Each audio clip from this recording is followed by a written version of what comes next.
This is the Lone Creator YouTube. We hope this video helps. You start by choosing the element you will change and why: text, HTML, or attributes. Once you've given it an ID or a reliable selector, attach your script near the end of the body or listen for DOM content loaded so elements exist.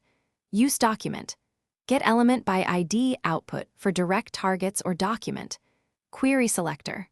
Card for flexible selection. This first actionable step grabs a live reference, so subsequent operations modify the actual node rather than a stale string or undefined value. Now you perform the change itself and understand the why behind each method. Use element. Text content to set plain text securely. Use inner HTML only when you intentionally insert HTML and trust the source. For attributes like src or href, set them directly or call setAttribute to guarantee compatibility.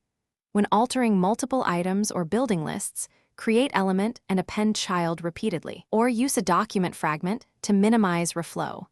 Make sure to consider security and performance as you update the DOM. Finish by verifying the UI responds and by cleaning up side effects. Once done, remove temporary listeners or timers tied to the changed element and ensure event delegation still works when replacing nodes. If changes don't appear, inspect the console for null references or timing mistakes and log the element before modifying it. One key troubleshooting tip: if inner HTML silently fails, confirm the HTML string is valid, that you are targeting the right node, and that content security policy is not blocking inline updates. Thanks for watching. Consider subscribing if we helped you.